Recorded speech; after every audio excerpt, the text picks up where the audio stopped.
this lesson, we're going to talk about leadership development. We're going to look at the differences between a boss and a leader, as well as between a group and a team.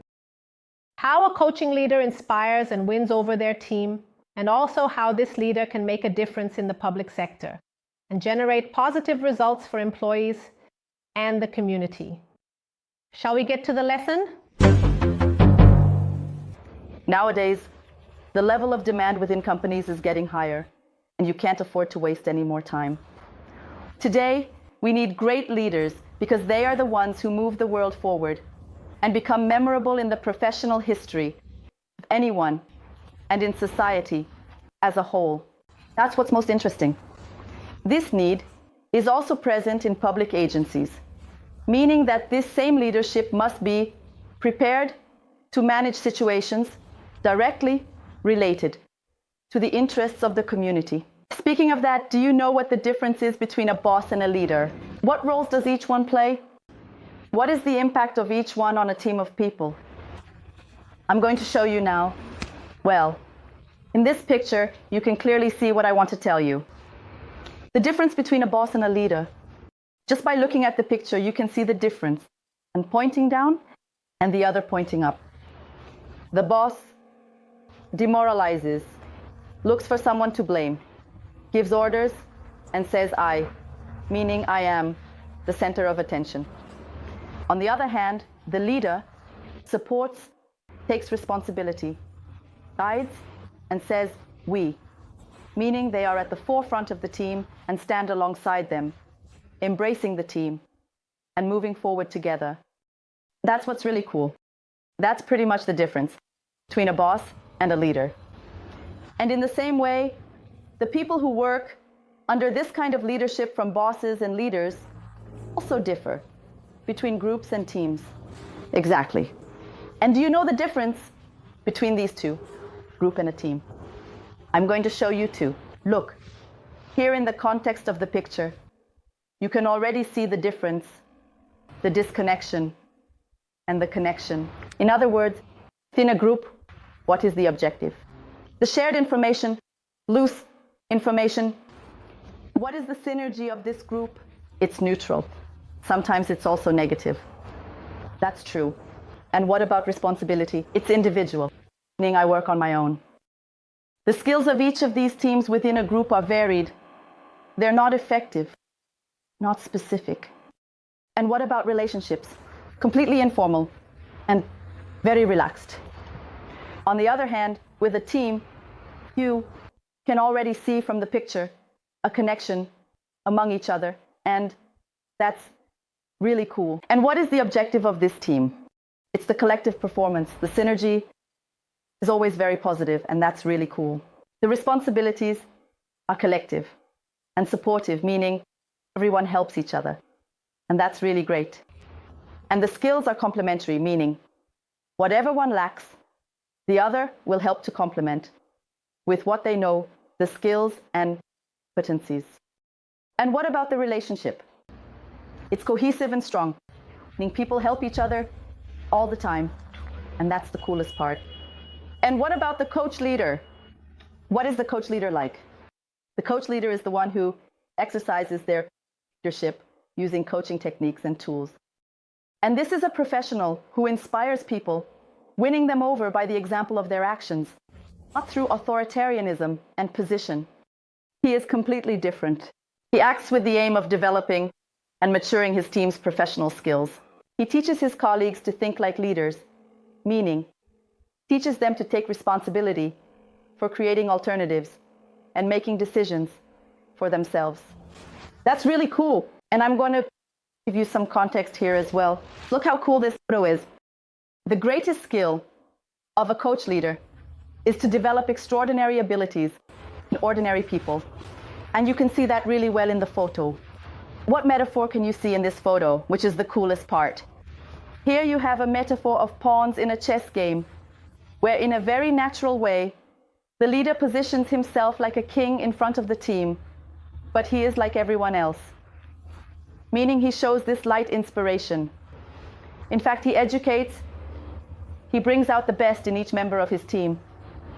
He has this natural leadership, which I think better contextualizes the figure in the photo. Nothing is imposed, meaning everything is built in a very light way. He works with competencies and achieves significant results within this team. In the public sector, work processes are a bit different because there's a whole issue, political interests involved. And every time there's a change in administration, any processes get lost over time. And who ends up feeling this the most?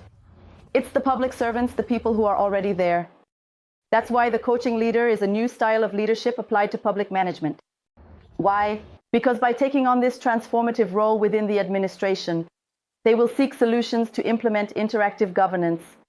In other words, they will bring the whole team together, work with these processes, and do so with a lot of wisdom and, best of all, mastery. And it's this type of leader who leads by example and serves as an inspiration for their followers.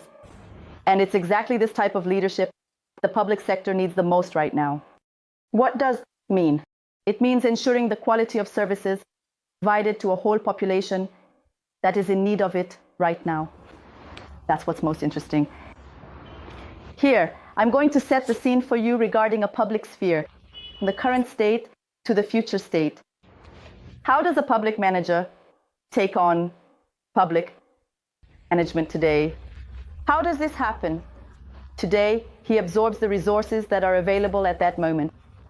He understands that at that moment, there is also a conflict between the teams, the public servants, the people involved in that situation.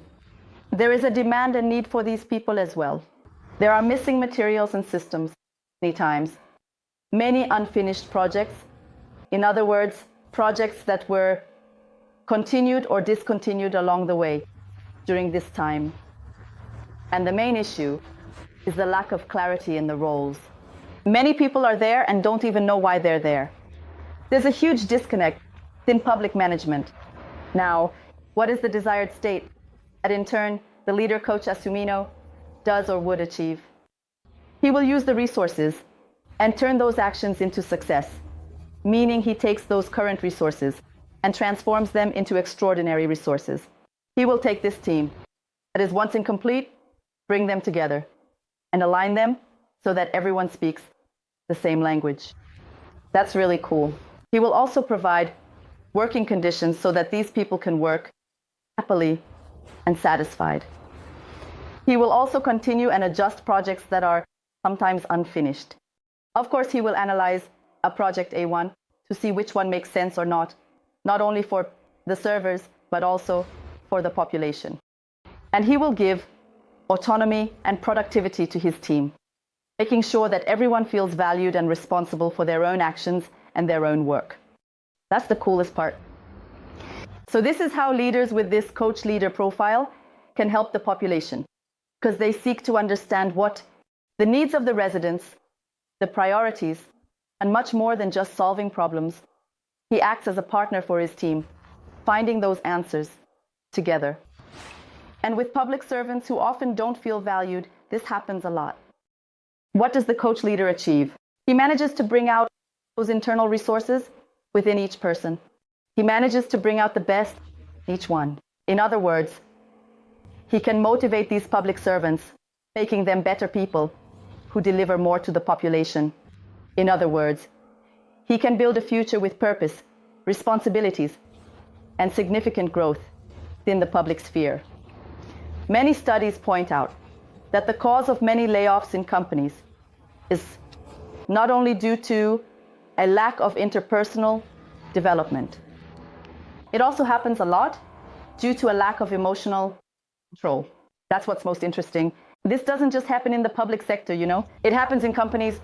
And this same coach leader knows that his focus is on developing personal skills in the team members, not so much on the technical part. And this reflection will be much greater in the public sector, where the behavioral aspect directly impacts the services provided to the population. In other words, how many times have we, public places, been poorly served? It's definitely due to a lack of a good manager.